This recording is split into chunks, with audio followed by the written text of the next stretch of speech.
I'm going to talk about the first war that had planes fighting in it, World War I, and some of the great dogfighting skills pilots needed in order to stay alive. World War I, the majority of the fighting was done along the battlefields of France and Germany, and the soldiers dug these giant trenches, which were mile-long holes dug in the ground in order to avoid bullets flying over your head.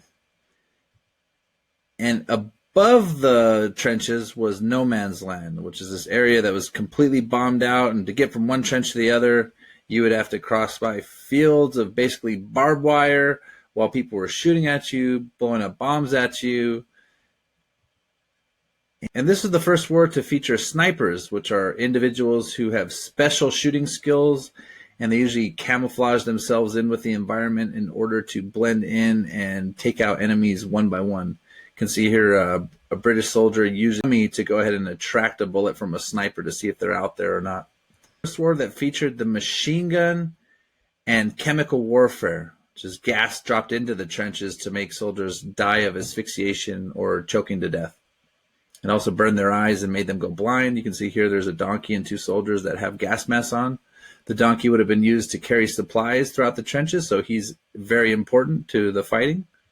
Airplanes were still new around World War I, and quickly militaries began to adopt them and turn them into fighting machines. First by attaching machine guns at the top, one machine gun, and then soon they added a second machine gunner in the rear to go along with the pilot, so that they could cover 360 degrees around the plane. And a couple years into the war, they started using bombs and chemical warfare that they would drop into the trenches from the airplane. And this is also where we see the term dogfight emerge. Now, they didn't have missiles that could lock on a mile away like we have nowadays, so planes had to get up close and personal and get in these big fights where they would go in and out. And the way that they were able to distinguish who's on their side is by painting their wings.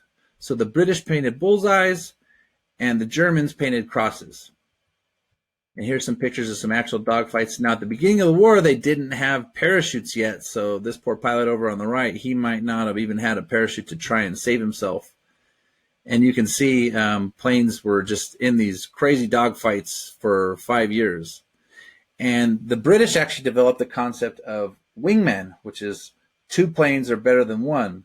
So it's very easy when you get in a dogfight to want to separate from each other, but they learned that two are better than one. So sometimes you'd see two pilots stick together and maybe even die together, but they knew that if they separated, they would have died a much quicker death.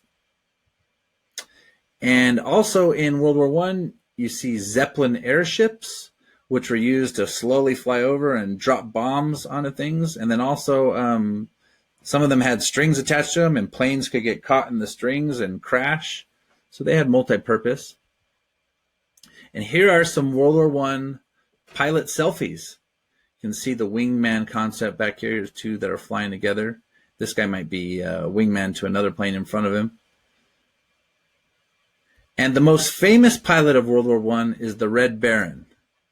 He fought on the German side, and the French news coined the term ace for any pilot that killed 5 enemy combatants. So if you kill 5 enemies, you're an ace in the pilot world. And the Red Baron, well, he was a really good mechanic, and he painted his plane red so that he would stand out. And he actually made his plane go faster than most of his enemies. So while he was going about 70 miles per hour, most of enemies are going 55 miles per hour. And his name was Manfred von Richthofen, and he had over 80 aerial victories in World War I until America's top pilot shot him down. And maybe you've tried his pizza brand, the Red Baron Pizza. Captain Eddie Rickenbacker, who was also a professional car racer. So now I'm going to have you guys go ahead and play Dogfight or Dogfight 2, The Great War. And it's an aerial game. It's almost impossible to beat all 21 of these levels with just one pilot. So go ahead and try and do that. You have both a machine gun and bombs, which are the space bar and shift key, and you use your arrows to fly. So using your arrow to fly and your machine guns.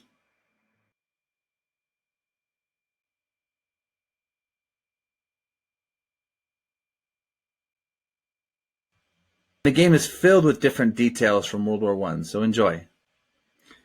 And this is Dogfight 1. It actually has less levels. It's really a cool game, too. But what's neat about this game is you can actually play 2 players, so you can challenge your parents or your siblings. You'll be these 2 middle planes, and then you have a team of 4 pilots helping both of you out. So enjoy, and let me know what you think.